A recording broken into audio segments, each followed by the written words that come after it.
Hello দর্শক, আসসালামু আলাইকুম।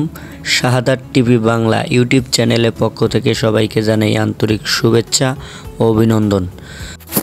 এখন আমি উপস্থিত আছি কোনাবাড়ি বাইমাইল কুটির শিল্প বাণিজ্য মেলায়। এখানে ঘুরে ঘুরে পুরো মেলাটা আপনাদেরকে দেখানোর চেষ্টা করব। দর্শক, আমাদের চ্যানেলের যদি নতুন দর্শক হয়ে থাকেন, আমাদের চ্যানেলটি সাবস্ক্রাইব করে পাশে থাকা বেল আইকনটি বাজিয়ে দিবেন এবং একটি লাইক কমেন্ট করে আপনার মতামত জানিয়ে দেবেন।